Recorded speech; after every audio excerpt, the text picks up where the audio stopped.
They thought they had seen everything. That was the thing about the men of the 45th Infantry Division. The Thunderbirds, they called themselves, after the ancient symbol stitched onto their shoulder patches, borrowed from the native nations of Oklahoma. By the morning of April the 29th, 1945, they had been fighting for 511 days straight. Sicily first, then the meat grinder at Anzio, where the sand turned red and stayed that way. Then France. Then the slow, brutal push through southern Germany as the Reich crumbled block by block, town by town, sometimes room by room. These were not green boys from Kansas with creased uniforms and idealistic eyes. These were men who had learned to sleep through artillery, to eat cold rations beside the bodies of friends, to keep moving because stopping meant thinking, and thinking meant breaking. Their commander, Lieutenant Colonel Felix Sparks, was 27 years old. He looked 50. It wasn't the gray at his temples or the lines carved into his face by 2 years of European winter. It was his eyes, still watchful, measuring everything with the flat calm of a man who had spent too long calculating the distance between a decision and a death. His men trusted him the way soldiers trust someone who has already proven he will not waste them. He didn't make speeches. He didn't talk about glory. He moved forward, and they moved with him. That morning, the orders were simple, routine even. A German labor camp outside the town of Dachau, approximately 12 miles northwest of Munich. Intelligence described it as a prisoner of war facility, possibly holding political detainees. Secure the perimeter, process any German military personnel, assess conditions inside. Standard liberation protocol. They had done it before, smaller camps, work sites, civilian holding areas. Frightened people behind wire, thin but alive, weeping with relief when the American trucks rolled in. That was the expectation. That was the last ordinary thought any of them had that day. The convoy moved through Bavarian countryside that should have been beautiful. It was late April. The fields were beginning to green. Apple trees along the road held the faint pink of early blossom. Under different circumstances, a man could have mistaken this for a painting, the kind that hung in the parlors of Midwestern homes, Europe rendered soft and harmless and romantic. But the birds had stopped singing. Private First Class John DeGrow noticed it first and said nothing because it sounded like the kind of thing a man didn't say out loud. Then Sergeant Harold Mims noticed it too. Then everyone noticed it all at once, that specific silence that isn't peaceful. The silence of living things that have gone very still out of fear. The farmhouses they passed were shuttered, curtains drawn. Not a single German civilian on the road, not a farmer, not a child, not an old woman hanging laundry. The whole landscape had emptied itself as if the land itself was trying to look away. Then came the smell. There is no accurate civilian equivalent for what hit those men when the wind shifted. It wasn't the smell of death alone. They knew that smell, had carried it in their clothes for months. This was older, thicker, something that had been building for a long time, layered and enormous, like the smell of a thing that had been happening for years. Men began to retch at the roadside. Not from weakness, these were not men who retched easily, but from simple biology, from nostrils and lungs refusing what they were being asked to process. They were still miles from the gate. Cloth went over faces, undershirts, handkerchiefs, whatever was at hand. It didn't help. The smell was not on the surface of the air. It was in the air, saturating it, as if the atmosphere itself had been changed by whatever lay ahead. Sparks watched his men from the lead vehicle and said nothing. He gripped the door frame of the Jeep and looked straight ahead and did not allow his face to show what his stomach was doing. They were soldiers. They were going forward. That was what soldiers did. But the men checking their weapons now, the hands moving to bolts and magazines with a muscle memory urgency that had nothing to do with orders. Those hands were not moving out of military protocol. Something older than training was waking up in the Thunderbirds that morning. Something that understood, before the mind could catch up, that what lay ahead was not a military objective. The train was the thing that ended the world they knew. It sat on the spur line just outside the main camp, 39 freight cars stretching down the tracks like a long, gray sentence with no period at the end. Standard German cargo cars, wooden-sided, the kind used to move livestock or coal or grain across the Reich. They sat still in the morning light. Nothing moved. Sparks approached the first car on foot. He reached up and pulled the latch. The door swung open.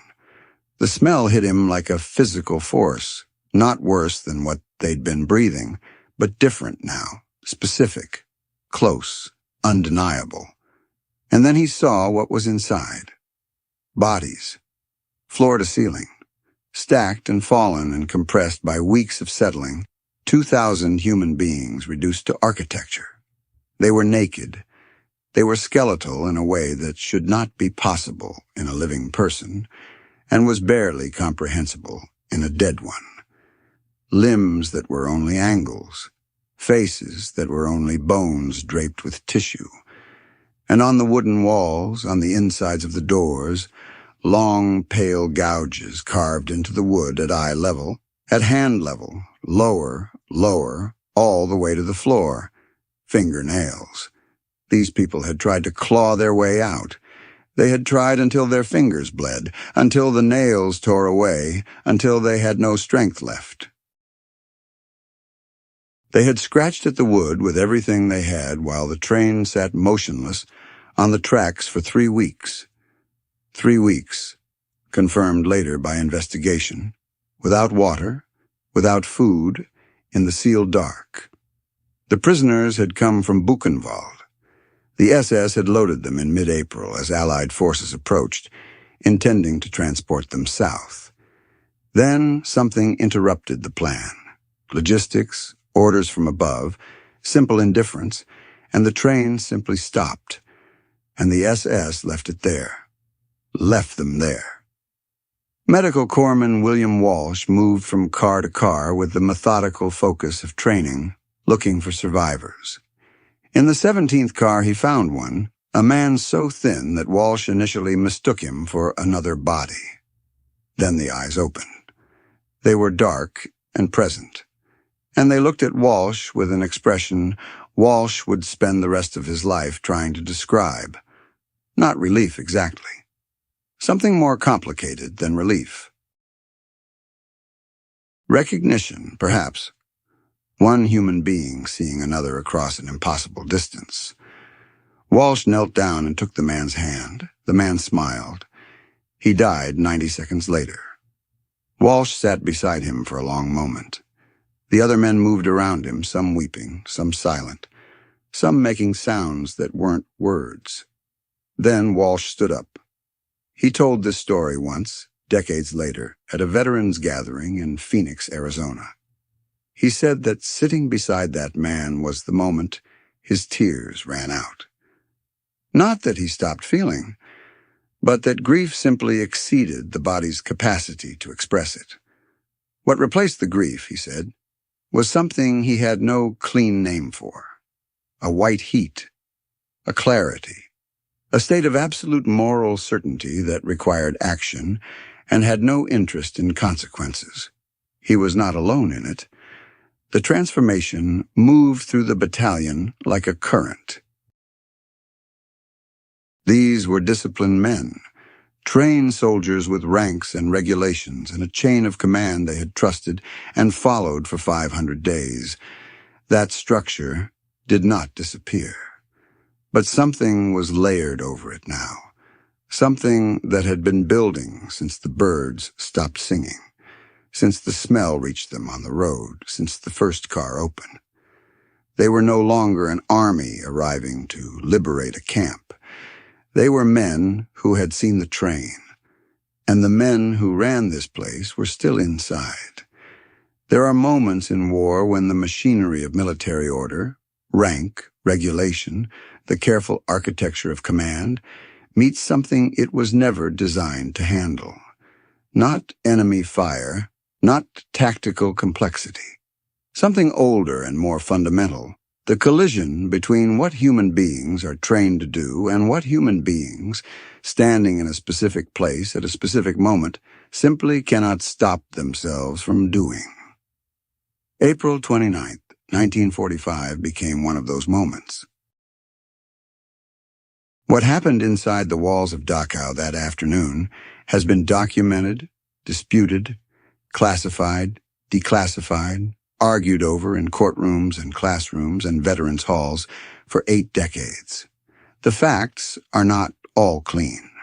The timeline is not perfectly linear, but the human truth at the center of it, the psychological reality of what it meant to be a Thunderbird soldier walking through that gate after standing at that train.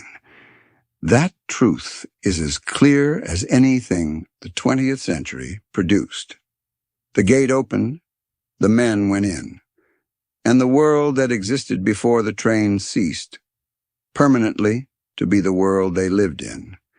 Lieutenant Colonel Felix Sparks had been in enough situations to know that what he was walking into was beyond the reach of standard operating procedure. He was a lawyer's son from Arizona. He believed in rules, not naively, not as abstractions, but as the practical architecture that kept men from becoming the thing they were fighting against. He had held that line for 500 days across 3 countries. He intended to hold it here. But the camp had its own logic now, and it moved faster than any commander could contain. The SS guards who remained, those who had not fled in the preceding hours, those who had, for reasons of arrogance or paralysis or simple miscalculation, stayed at their posts, found themselves in a situation that no military training had prepared them for either. Some attempted formal surrender, presenting themselves with the rigid correctness of men who believed that the protocols of war would protect them. Some threw down weapons and raised hands. Some simply stood still, as if stillness might make them invisible. It did not. What followed in those first hours inside Dachau was not, in any official sense, a military operation. It was a human event, raw, disordered, driven by forces that 500 days of combat had compressed into the Thunderbirds like pressure into a vessel, and the train had been the final increment that exceeded the vessel's capacity. Sparks moved through the compound trying to restore order. This is documented. He shouted commands. He physically intervened in multiple situations. He was one man trying to hold a line that the morning had already erased, moving from flashpoint to flashpoint in a camp that covered acres, containing 32,000 survivors who were themselves not passive, not silent, not waiting calmly for processing. 32,000 people who had survived things that should not have been survivable. When the inner gates opened, when the prisoners understood that the men with the Thunderbird patches on their shoulders were not another rotation of their captors, the sound that rose from the camp was unlike anything the soldiers had ever heard. Not a cheer exactly, not a scream, but something that contained both. A sound that seemed to come from below the level of language, from the part of human beings that exists before words. Men who had not stood upright in months stood. People who had forgotten their own names remembered them. A Hungarian rabbi led a spontaneous prayer in 4 languages simultaneously. Sergeant Harold Mims, who had noticed the silence of the birds on the road, later said that the sound of those 32,000 voices was the only thing that day that he could still hear clearly when he closed his eyes 40 years later. Everything else, he said, had gone gray with time. That sound had not. The 32,000 were the reason for all of it. It is easy, at the remove of 8 decades, to reduce Dachau to its worst hours, to the things that happened in the chaos, to the questions that would later fill legal documents and after-action reports. But the 32,000 were the context that those documents consistently failed to adequately represent. They were from everywhere: Poland, Hungary, France, the Soviet Union, Germany itself, Jews, political prisoners, Catholic priests, Jehovah's Witnesses, artists, professors, resistance fighters, people whose only crime had been to belong to a category that the Reich had decided was incompatible with its vision. Some had been in Dachau since the early 1930s. When the camp opened, 12 years of this? 12 years of the systematic application of cruelty as policy. They were, in the clinical language of the medical teams that would follow, severely malnourished, suffering from advanced tuberculosis, typhus, dysentery, and conditions for which the military medical manuals had no established treatment protocols because nothing in the manuals had anticipated this scale. Their average weight, documented in the field reports, was a number that the human mind resists accepting as compatible with a living person. And yet they were alive. Stubbornly, improbably, furiously alive. Medical corpsman William Walsh, who had held the dying man in the train car 2 hours earlier, now moved through the barracks with a medical kit that was nowhere near adequate for what he was seeing, and did it anyway. Because doing it was the only available response to witnessing it. Because the alternative to action was a stillness he was no longer capable of. He worked for 16 hours without stopping. Most of the medical personnel did. By evening, military police and additional command elements had established a more stable perimeter. The immediate chaos of the afternoon had given way to something that looked, from a distance, like order, though anyone inside the wire knew it was order built on something extremely fragile, a consensus of exhaustion more than anything else. Sparks wrote his after-action notes that night. He was precise, as he always was. He documented times, locations, unit movements. He did not document everything he had seen because some of what he had seen did not fit into the architecture of an after-action report. It fit into a different kind of document, the kind that lives in a person's chest for the rest of their life and never fully resolves into language. He was 27 years old. He sat in a requisitioned German administrative office with a single lamp and a typewriter and the smell still in his clothes, and he wrote what he could write, and he left out what he could not, and at some point before midnight he stopped typing and sat for a while in the silence. Outside, across the camp, his men were doing the same thing in their own way. Some writing letters home they would never send, some sitting without moving, some talking in the low, flat voices of people who are describing something they don't yet have words for. A few had found German wine in the SS officers' quarters and were drinking it with the mechanical efficiency of men using alcohol as anesthesia rather than celebration. Nobody was celebrating. The lawyers arrived the next morning. This is the part of the story that history tends to treat as a footnote, a bureaucratic coda to the larger drama of liberation. But it is, in its own way, the most revealing part of what happened at Dachau, because it shows the collision between two completely different relationships to reality. The military legal team came from the Judge Advocate General's Corps. They were competent men doing their jobs. Their uniforms were clean because they had not been at the train. Their hands were steady because they had not opened that first car door.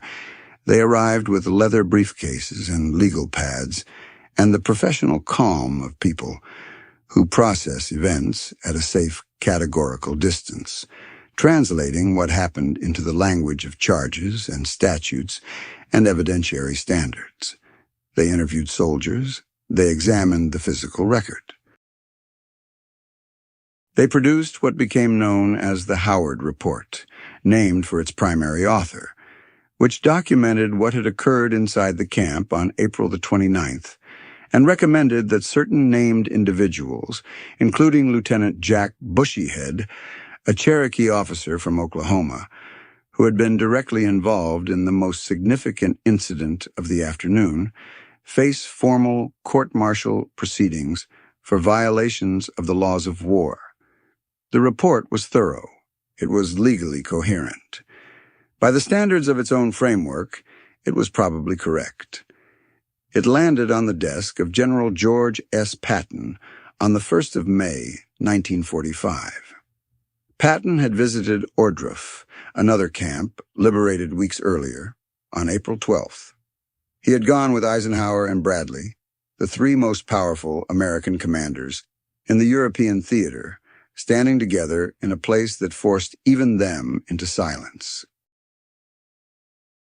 Patton, who was not a man given to visible emotional response, who had famously and controversially slapped a hospitalized soldier for what he perceived as weakness, who moved through the world with the aggressive certainty of someone who had decided that hardness was a form of moral clarity. Patton had walked behind a barn at Ohrdruf and been sick. He had seen the camps. He knew what they were. He read the Howard Report carefully. His staff observed him reading it, the flat eyes moving across the pages, the jaw set, the complete stillness of a man processing something against which he was measuring it against something larger and finding the document insufficient. When he finished, he looked at the legal team across the table. He said nothing for a long moment. Then he picked up the report, all of it, every page, and dropped it into the metal wastepaper basket beside his desk. He produced a lighter. He held the flame to the corner of the first page and watched it catch. The lawyers watched the document burn. Patton said, and this is recorded in multiple witness accounts, consistent across all of them, that no American soldier under his command would be prosecuted for actions taken at Dachau on April the 29th, 1945. He said it simply, without drama, in the tone of a man stating a fact about the weather. The investigation was closed. No charges were filed. No courts-martial proceeded. The Howard Report existed only in carbon copies that were themselves eventually buried in the vast archive of documents that wars produce, surfacing decades later for historians rather than judges. The Thunderbirds went home. They went home to Oklahoma and New York and Arizona and the other places that had produced them, and they resumed their lives with the methodical determination of people who understood that resuming life was itself a form of discipline. They married. They worked. They raised children who grew up knowing their fathers had been in the war, but not knowing, not really, what the war had been. They did not talk about Dachau. Some of them talked about Sicily, about Anzio, about the winter in France, the parts of the war that fit inside the available language for what war was supposed to be. But Dachau sat in a different category, one for which the culture they returned to had no receptacle. It was too large and too specific and too far outside the narrative of heroic liberation that the country needed in 1945 and 1946 and 1947. So they were quiet, not from shame. The historical record is clear that what drove the Thunderbirds that day was grief and moral outrage rather than anything they needed to be ashamed of, and most serious historians have treated it as such. They were quiet because silence was the only proportionate response to something that exceeded the capacity of ordinary speech. Felix Sparks became a lawyer. He practiced in Colorado for decades.